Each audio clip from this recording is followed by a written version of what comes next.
Inkosi kakhulu ke Sibulise kuwesibulise nakumbukeli ekhaya sikwindlu yowisomthetho yephondo leMpuma Koloni apha eBhisho nalapho ke lendlu ichophele ingxoxo-mpikiswano phakathi kwemibutho ethile ephuma kwizithili ngezithili zephondo leMpuma Kapa.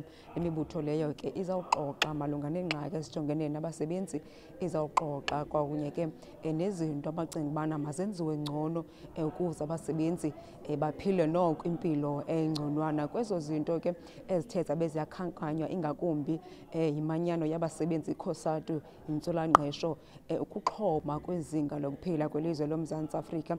Bathe bathetha nangayo ke umcimbi womasipala abangasebenzi kakuhle. Ukhumbula into yobana ingxelo yomphicothi isincwadi idakance into yokubana noko abaqhubi kakuhle ncam oomasipala ingakumbi xa kuzwa kulaa mcimbi wezezimali. Bathe ke bakhankanye gqibe kwakunye nomcimbi urhwaphilizo kumasebe karhulumente kwakunye ke nazo zonke iiarhente eziphantsi kukarhulumente welizwe loMzantsi Afrika. Besithi ukuze izinto zihambe kakuhle zezona zinto ezo ekufanele uba ziyaqwalaselwa zijongwe kunjalo njengorhulumente abe uyaziphucula. Kodwa ke sawuthi ngoku sikhwebe ophuma phaa kwikhosatu umnumzana uMatthew Parks sawuthi sincokule naye ke malunga nale ipalamente enamhlanje. Sir, thank you so much for your time. Sure.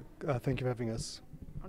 First and foremost, you made a comparison between the current government and that of former President Thabo Mbeki. What is it that you think that the current government is not doing well enough? Yeah. Look, I think we appreciate the current administration, or the 6th and the 7th administration led by President Cyril Ramaphosa, has got the most difficult task of any president since 1994. He's inherited a state riddled with corruption, a society which is exhausted with high levels of unemployment, with really fragmenting public services. So he's basically has got to undo the damage of the decade of state capture. So it is going to take some time. There are some green shoots. We've seen, for example, that we have had almost 6 months without electricity load shedding. That's critical to the economy. That helps workers who need to get paid and so forth. We've seen progress in beginning to tackle crime and corruption across the state. We've seen progress in rebuilding the South African Revenue Service to collect the taxes that the state requires to fund public services. But we need to do much more, much faster. We can't sustain a society with a 42% unemployment rate, a youth unemployment of 60%. We can't sustain this level of deteriorating public services or municipal services, from long queues at home affairs to possibly retrenching teachers to very difficult levels of crime in our communities. So all these difficult issues, the government's got to deal with them much faster. There's a real solution to all of them, to be honest, is to grow the economy. So you've got to attract investment, but you've also got to build the infrastructure to make it easy for businesses to operate. And of course, you need to make sure when businesses and government do their business, that they don't forget about workers. They don't pay workers a slave wage. They must pay workers a living wage. They must avoid retrenchments. They must rather look at how to create jobs and also how to make sure that young people get the skills they need to have to find permanent employment. You spoke about unemployment, and listening to the speakers at the podium is the top of the agenda. You mentioned something about truck drivers, saying that it is not a scarce skill. Talk to us about what have you found to be the main reason for the country to have so many foreign drivers? Yeah. Look, I think at times we don't talk to each other. Government does its thing in its corner, business does something else somewhere else, and they don't speak to the needs of society. It makes no sense we have billions of rands in CETAs, often unspent, yet businesses complain they don't have these very simple skills that it would not be difficult to go to the nearest township, to the nearest school and say, who wants to be a truck driver? We'll provide you the training and link you to the company looking to hire. So you need to do a bit more planning. And that's exactly what other countries have done, whether it's in Sweden or Singapore and China.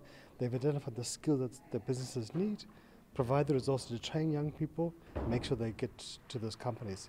But right now it makes no sense that you have companies hiring Zimbabweans or wherever they come from, yet we have people in our local communities who are desperate for jobs, who would do anything to find this work. And we're not going to fix anything in society as long as they have an unemployment rate where 4 out of 10 South Africans can't find work. That is a ticking time bomb. So government's doing well to give kind of the social relief measures to assist society whilst we create jobs, but we've got to do much more, much faster to create employment. How do you get those sitters to be involved and maybe to do away with corruption, as you alert that there is corruption taking place? How do you get them to work properly, to upskill every young people in this country so that the economy can be boosted and we can have a high number of employment rate? Yeah. So I think, look, we need to have a bit of a overhaul of the seaters. We have too many of them, to be honest, and they're kind of allowed to just do whatever they want to do for too often. And we've seen some having rollovers of 600 million rand in a single year at one seater. So there has literally been allowed to kind of get away with murder, so to speak.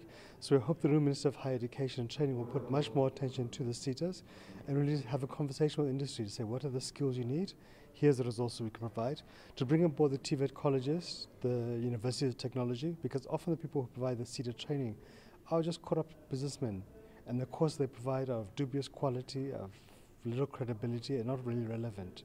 So we don't have a shortage of resources, we just have a shortage of management and really focusing on it.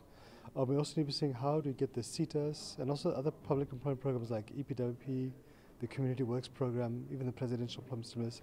How can we utilize them to help people establish their own businesses? Could we utilize them with the seater support, with the public employment program support for farm workers to become emerging farmers, or for unemployed persons, even homeless persons too, who often do a lot of important work recycling refuse. Help them establish their own businesses, because we need to help people earn an income to be stand on their own 2 feet. But I think right now for us the biggest crisis of the country is the unemployment rate. You just can't continue on this path. It will explode one day, and the damage like we saw in July 2021 when they had the violence in KwaZulu-Natal and in Gauteng, it would be at a far bigger cost than if it were for us just simply investing in the economy, investing in skills of young people. Thank you so much for your time, sir. Cool, thank you. Insolangqesho ibhombo engaqhashumbana ngokuphinda umzuzu kutsho kophuma pha kwikhosati uMatthew Parks esithi ukuba urhulumente akaqubisana nomcimbi wensolangqesho izawuthetha into yobana loo nto ilizwe noko liyowa eliweni. Sithi ke ukuqinisekisa into yobana loo nto iyalungiswa, urhulumente makajonge indlela iisitha ezisebenza ngayo, esithi sisigqubu sorhwaphilizo kwakunye nobuqhophololo iisitha zezi, esithi inani lazo kunjalo nje likhulu kwaye ke kufuneka lincitshiswe ukuze uqinisekise into yobana bonke abantu abalawula ezo sitha ezo bayakwazi into yobana babe accountable, bayakwazi ukulandelelwa umsebenzi wabo ukuba bawenza kakuhle kusini na. Enye into kathe wathetha ngayo ngumcimbi wokuphuhliswa kwezakhono zabantu abatsha, esithi nabo kanye basezitratweni abo baqokolela mhlawumbi itoti ngelizama ukuziphelisa, nabo kufuneka benikwe izakhono, kusetyenziswe amaziko oqeqesho i-TVET colleges ukutsho uqinisekisa ubana